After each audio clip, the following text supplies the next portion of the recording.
கர்த்தர் தாமே நம்மை ஆஸ்வதிப்பாராக. பிலிப்பியரின் புத்தகம் 3ஆம் அதிகாரம் 20ஆம் வசனம்.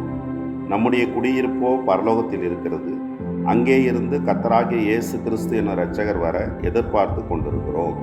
ஆமே. நம்முடைய குடியிருப்பு பரலோகத்தில் இருக்கிறது. இந்த உலக வாழ்க்கை நிலையானதல்ல.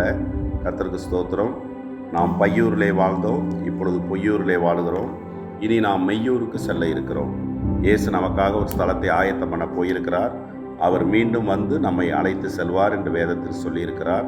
எனவே 2ஆம் வருகைக்கு நீங்கள் ஆயத்தமாய் இருக்க வேண்டும். புத்தியுள்ள கன்னிகைகளாய் இருக்க வேண்டும். உங்கள் கையில் எண்ணெய் இருக்க வேண்டும், தீவிட்டி இருக்க வேண்டும். ஆயத்தமாய் நாம் இருக்க வேண்டும். நம்முடைய குடியிருப்பு பரலோகத்தில் இருக்கிறது. நித்திய ஜீவனை நமக்கு தரவே இயேசு கிறிஸ்து சிலுவையில் மரித்தார். அந்த நித்திய ஜீவனை நமக்கு நிச்சயமாய் தருவார். எனவே இந்த உலகத்தின் வாழ்க்கையில் இருக்கும் சஞ்சலங்கள், கஷ்டங்கள், வேதனைகளை குறித்து பிரமிக்க வேண்டாம்.